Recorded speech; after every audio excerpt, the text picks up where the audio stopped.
Action de la force de la mer. La force de la mer. Rien ne peut être fait sans la force de la mer. C'est par l'action de la force de la mer, soutenue par votre aspiration, votre dévotion et votre soumission, que tout doit être fait. Qu'est-ce que la force de la mer? Vous parlez souvent de la force de la mer. De quoi s'agit-il? C'est la force divine œuvrant à supprimer l'ignorance et à changer la nature en la nature divine. La force de Prakriti et la force de la mer. Lorsque je parle de la force de la mer, je ne parle pas de la force de Prakriti qui porte en elle les choses de l'ignorance, mais de la force supérieure du divin qui, d'en haut, descend transformer la nature. Descente et travail de la force de la mer. Il y a une force qui accompagne la croissance de la conscience nouvelle et qui, à la fois, croît avec elle et l'aide à naître et à se parfaire. Cette force est la Shakti du yoga, Yoga Shakti. Elle est ici repliée et assoupie dans tous les centres, chakras, de notre être intérieur, et elle forme à la base de la colonne vertébrale ce qu'on appelle dans les tantras la Shakti Kundalini. Mais elle est aussi au-dessus de nous, au-dessus de notre être en tant que force divine. Et là, elle n'est ni repliée, ni enveloppée, ni assoupie, mais elle est éveillée, consciente et puissante, étendue et vaste. Elle est là, attendant de se manifester, et c'est à cette force, au pouvoir de la mer, que nous devons nous ouvrir. Dans le mental, elle se manifeste comme une force mentale divine ou comme une force mentale universelle, et elle peut faire tout ce dont le mental personnel est incapable. C'est alors la force mentale yogique. Lorsqu'elle se manifeste et agit de la même manière dans le vital ou dans le physique, elle y apparaît comme une force vitale yogique ou comme une force corporelle yogique. Elle peut s'éveiller sous toutes ses formes, jaillissant vers le dehors et vers le haut, se développant en ampleur depuis le bas. Ou bien elle peut descendre et devenir un pouvoir défini pour l'action.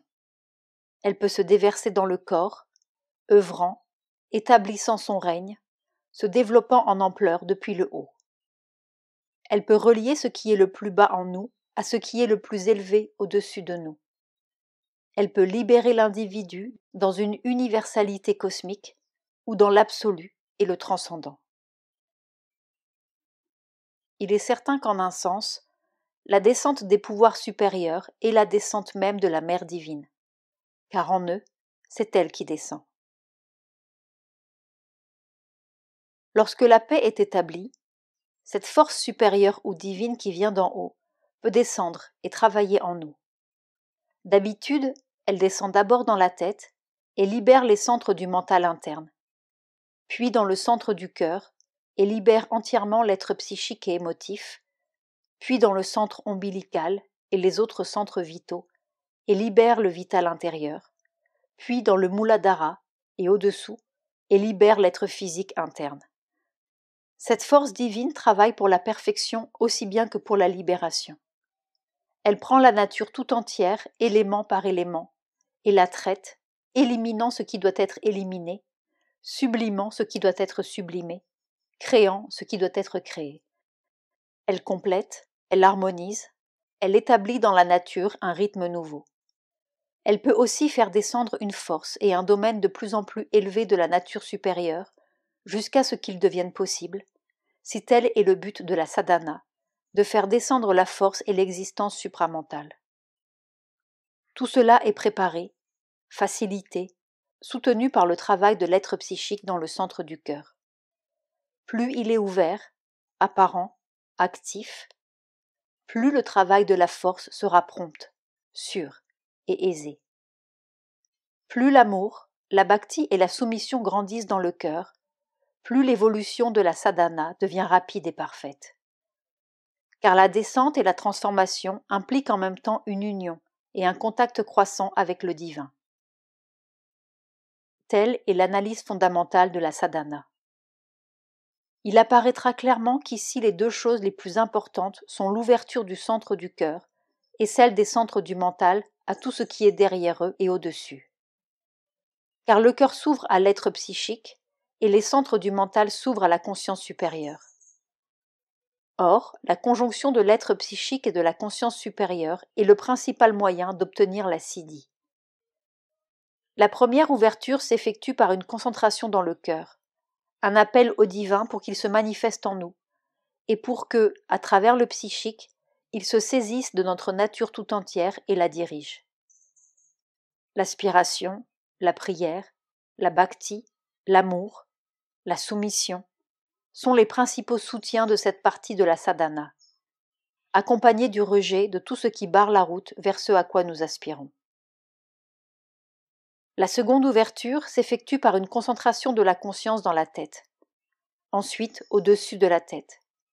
Une aspiration, un appel, une volonté soutenue pour faire descendre dans l'être la paix, la puissance, la lumière, la connaissance, la béatitude, Ananda, divine.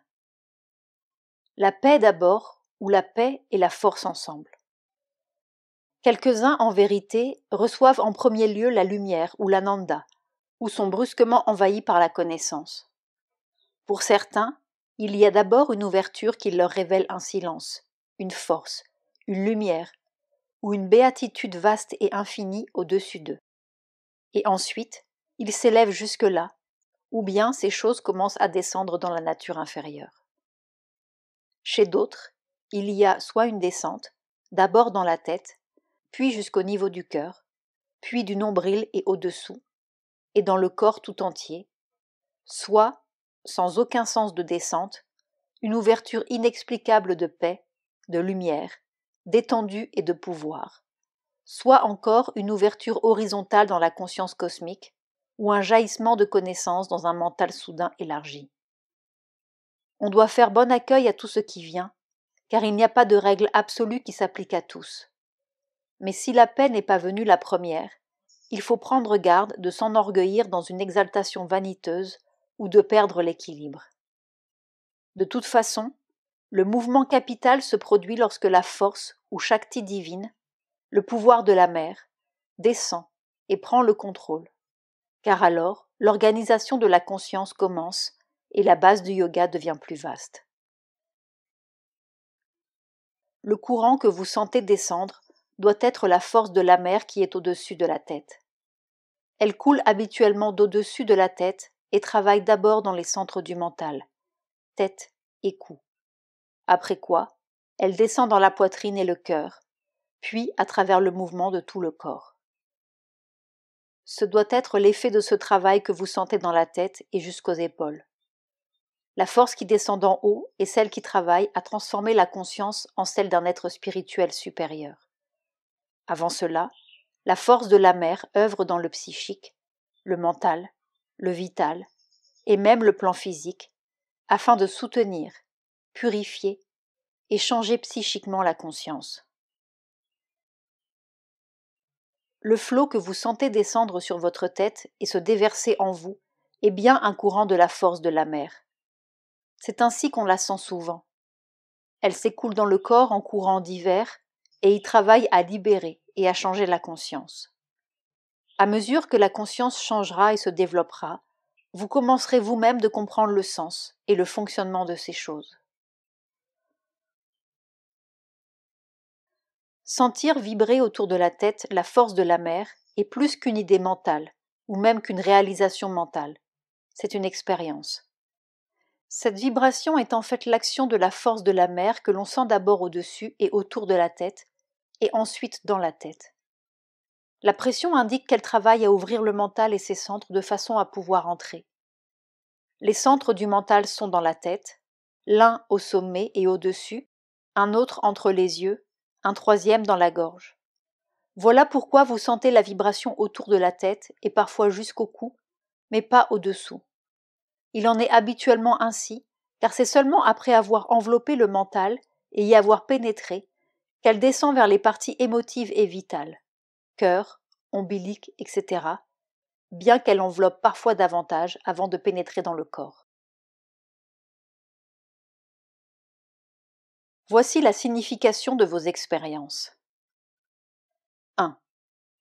D'en haut, le pouvoir de la mère divine descend actuellement sur vous, et la pression que vous sentez s'exercer sur votre tête, ainsi que le travail dont vous êtes conscient sont les siens. Placez-vous complètement entre ses mains, ayez pleinement confiance, observez avec exactitude et soin tout ce qui se passe, et écrivez-le ici. Il n'est pas besoin d'instructions particulières, puisque le nécessaire est fait pour vous. 2. La première pression s'exerçait sur votre mental.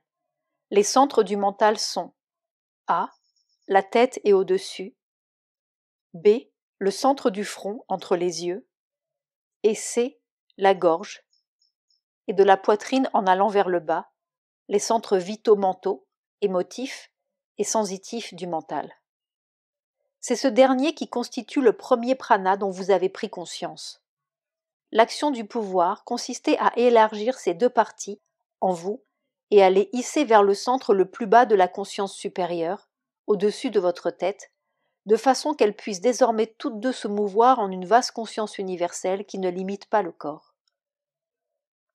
L'autre prana, celui qui est agité et dont vous êtes devenu conscient, est l'être vital, l'être de désir et de mouvement de vie. Le travail de la force a eu pour but d'en tranquilliser les mouvements agités et de l'élargir en conscience, comme il a été fait pour le mental. Le grand corps que vous avez senti était le corps vital, et non le corps physique. Stula Sharira. Votre sadhana doit avoir pour base le silence et le calme. Vous devez demeurer calme et immobile, être toujours de plus en plus profondément calme et immobile à la fois en vous-même et dans votre attitude vis-à-vis du monde qui vous entoure. Si vous y parvenez, la sadhana a des chances de continuer de progresser et de s'intensifier avec un minimum de troubles et d'ennuis. Continuez calmement de vous fier au pouvoir qui œuvre en vous. Ce poids ou cette pression sur la tête est toujours le signe que la force de la mer est en contact avec vous et d'en haut presse afin d'envelopper votre être, de pénétrer dans l'adhara et de l'imprégner, d'habitude en traversant graduellement les centres au cours de sa descente.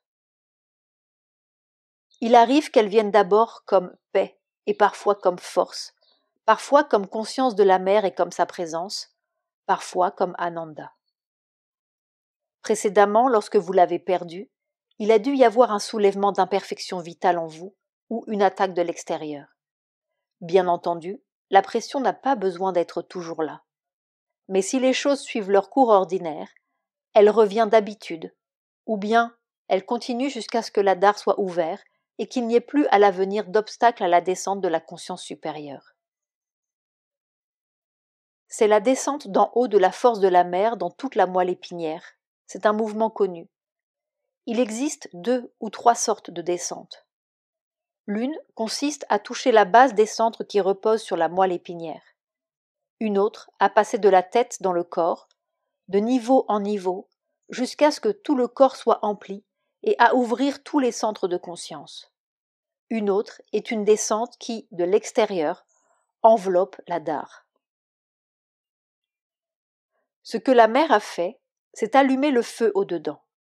Si vous ne l'avez pas senti, ce doit être parce que l'enveloppe extérieure n'a pas encore permis à ce feu de percer jusqu'en la conscience extérieure. Mais quelque chose de l'être intérieur doit l'avoir conservé et s'être plus largement ouvert, comme l'indique l'expérience que vous avez eue dans votre sommeil, car c'était de toute évidence une action de la mère dans l'être intérieur.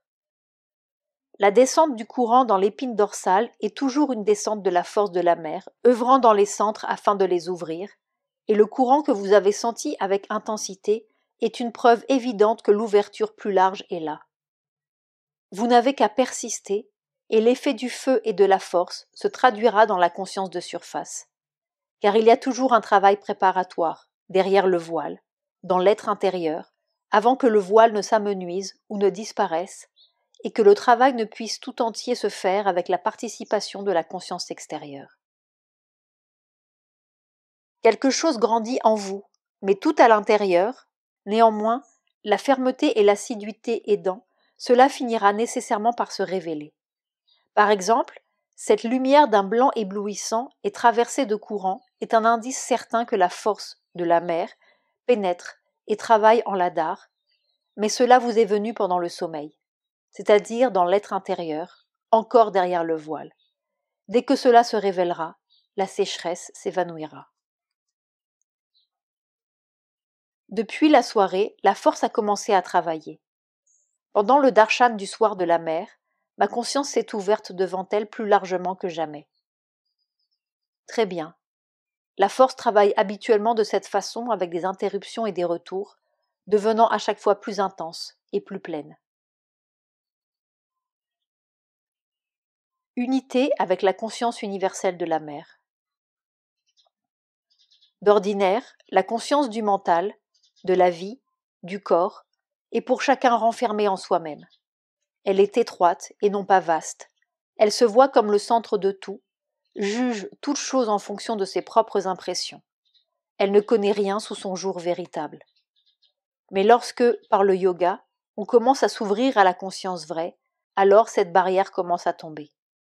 On sent le mental s'élargir et à la fin, la conscience physique elle-même s'élargit de plus en plus, jusqu'à ce que vous sentiez toute chose en vous-même, et vous-même un avec toute chose.